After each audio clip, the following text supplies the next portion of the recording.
बोलिए जोर से। आपने हमने वोट दिया है राम मंदिर बनाने के लिए, तो बिहार में स्कूल फैक्ट्री विद्यालय बने चाहे नहीं, अयोध्या में राम मंदिर बन रहा है कि नहीं बन रहा है?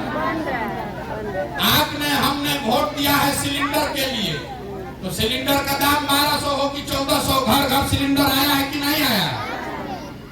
आपने हमने वोट दिया मोदी जी का चेहरा देख के, और किसी का चेहरा देखने को मिले चाहे नहीं, सुबह शाम मोदी जी का चमकता हुआ चेहरा देखने को मिल रहा है कि नहीं मिल रहा?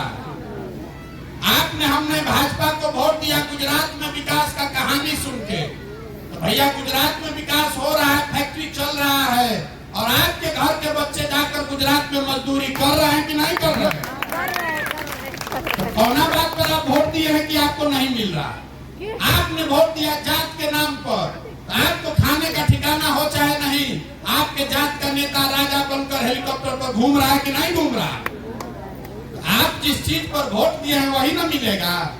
बोइएगा बबूल तो आम कहां से खाइएगा?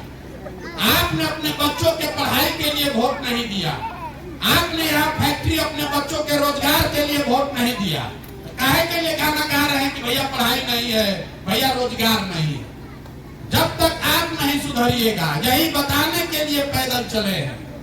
आपसे वोट नहीं मांग रहे, आपसे वोट नहीं मांग रहे, आपको गांव गांव जाकर हाथ जोड़कर समझा रहे हैं कि अगर आप अपने बच्चों की चिंता नहीं कीजिएगा तो कोई नेता कोई दल आपके बच्चों की चिंता नहीं करेगा। क्या करेगा? आपको अपने बच्चे का चिंता ही नहीं है। हम अभी पैदल चल रहे हैं, 100 गो लड़का आगे दौड़ता है, आधा से ज्यादा बच्चों के शरीर पर कपड़ा नहीं है बिहार में, आपके बच्चों के पैर में हवाई चप्पल नहीं है, लेकिन आपको अपने बच्चों की चिंता नहीं है। आप तो कभी भारत पाकिस्तान पर वोट दे रहे हैं, हिंदू मुसलमान पर वोट दीजिएगा, कभी राम मंदिर के लिए वोट दीजिएगा, कभी जात के लिए वोट दीजिएगा, कभी चाइना के लिए वोट दीजिएगा, तो सुधरेगा कैसे? आदमी कह रहा है कि प्रशांत किशोर आए हैं, बहुत होशियार हैं, बिहार को सुधार देंगे।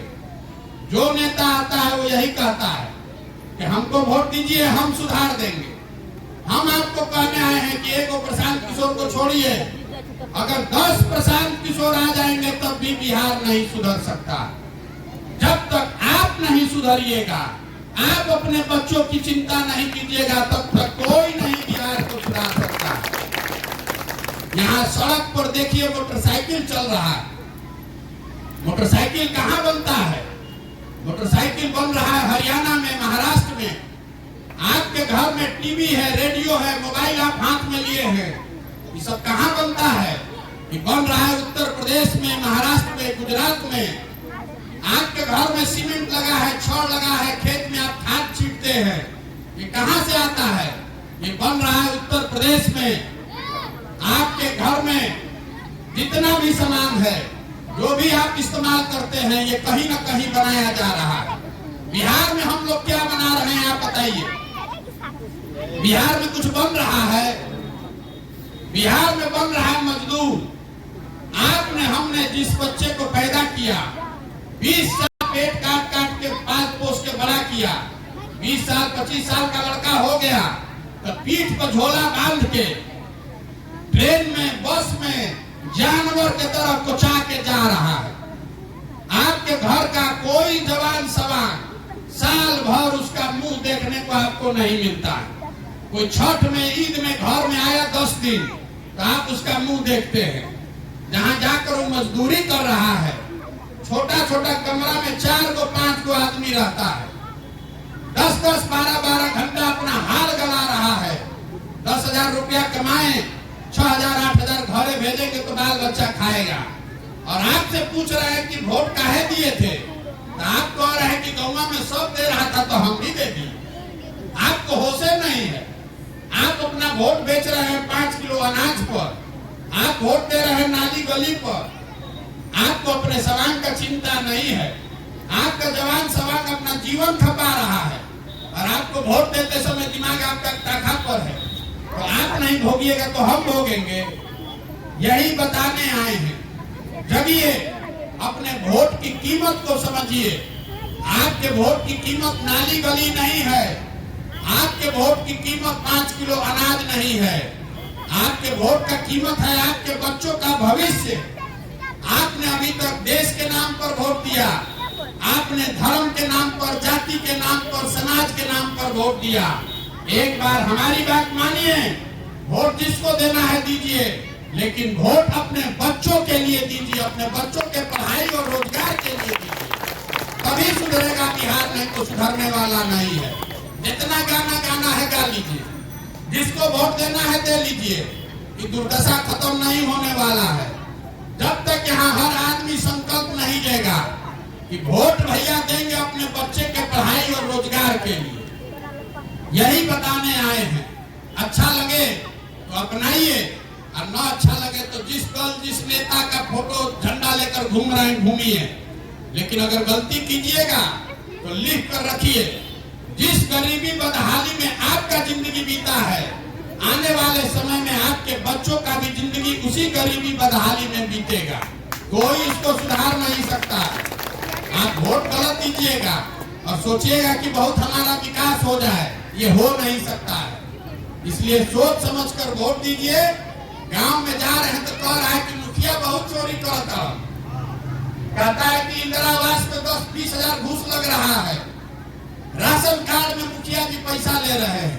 तो भैया मुखिया के चुनाव में वोट देते समय 500 रुपया लेके वोट दिए आप, मुर्गा भात खाकर वोट दिए आप, पाउच पीकर मुखिया का चुनाव कीजिएगा आप, तो मुखिया आकर चोरी नहीं करेगा तो हरिश्चंद्र बनेगा। आपको इतना समझ में आना चाहिए ना भाई। 500 रुपया लेकर मुखिया का अगर चुनाव आपने किया है तो 1.5 लाख का इंदिरा आवास चला गया। आप 500 रुपया का चोरी कर रहे हैं तो चोरों का मुखिया है तो 20,000 रुपया में चोरी कर रहा है। आप 500 में ईमान बेच रहे हो, 20,000 में ईमान बेच रहा है। आप ईमानदार जब तक नहीं बनिएगा तो नेता ईमानदार नहीं होगा। आप स्वयं से चोरी कर रहे हैं और सोच रहे हैं कि नेता ईमानदारी से काम करे, ये नहीं हो सकता है। इसलिए जगिए, अपने समाज, अपने बच्चों के लिए बेहतर वोट कीजिए। मैं एक नारा लगाकर खत्म करूंगा। मैं बोलूंगा जय बिहार, आपको बोलना है जय जय बिहार, जय बिहार। यहाँ का आदमी अपने दम है। जय बिहार, जय बिहार, जय बिहार। ये नारा क्यों लगवा रहे हैं? ये नारा इसलिए लगवा रहे हैं कि बिहार में हम लोगों का आत्मसम्मान मर गया है। बिहार से बाहर आपके घर के बच्चे, आपके घर का सामान बिहार से बाहर जाता है पढ़ाई करने, रोजी रोजगार, मजदूरी करने, तो कहता है बिहारी मतलब बुर्बक, बिहारी मतलब अनपढ़। जिसको मन हुआ वही बिहार के आदमी को गाली दे दिया, 2 थप्पड़ मार दिया। सारा बिहार का आदमी बेवकूफ है। हम लोग सारे लोग बेवकूफ नहीं हैं, यहाँ के नेताओं ने हम लोगों को बेवकूफ बना दिया है। ये तो ज्ञान की भूमि है। आपके हमारे पूर्वजों की ये जो भूमि है, ये ज्ञान की भूमि है। देवताओं को भी बिहार में आकर ज्ञान मिला है। आपके हमारे पूर्वजों ने इसी बिहार में ऐसी व्यवस्था बनाई थी कि पूरे दुनिया से लोग पढ़ाई करने के लिए नालंदा बिहार में आते थे। और आज हम लोग का दुर्दशा देखिए, हम लोग जो व्यवस्था बनाए हैं, इसमें हम लोग के बच्चों के 5वीं क्लास के पढ़ने का भी व्यवस्था नहीं है। इसको सुधारिए, नहीं सुधारिएगा तो जीवन भर इस गरीबी और पिछड़ापन से निकल नहीं पाइएगा। हाथ जोड़कर ये समझा रहे हैं, समझिए, जगिए, अपने बच्चों के लिए खड़ा होइए। आपका हमारा तो आधा से ज्यादा जिंदगी बीत गया, कम से कम अपने बच्चों की चिंता कीजिए। अपने बच्चों को आपने मजदूर बनाने के लिए नहीं पैदा किया है। अपने बच्चों को पढ़ाइए, उनको अफसर, इंजीनियर, कलेक्टर बनाइए। ट्रेन में बैठाकर मजदूरी करने के लिए मत भेजिए। यही बात समझाने आए हैं। समझ में आए तो बहुत अच्छा है, और नहीं समझ में आए तो जिंदगी चलिए रहा है, कोई दिक्कत नहीं है। बहुत बहुत धन्यवाद।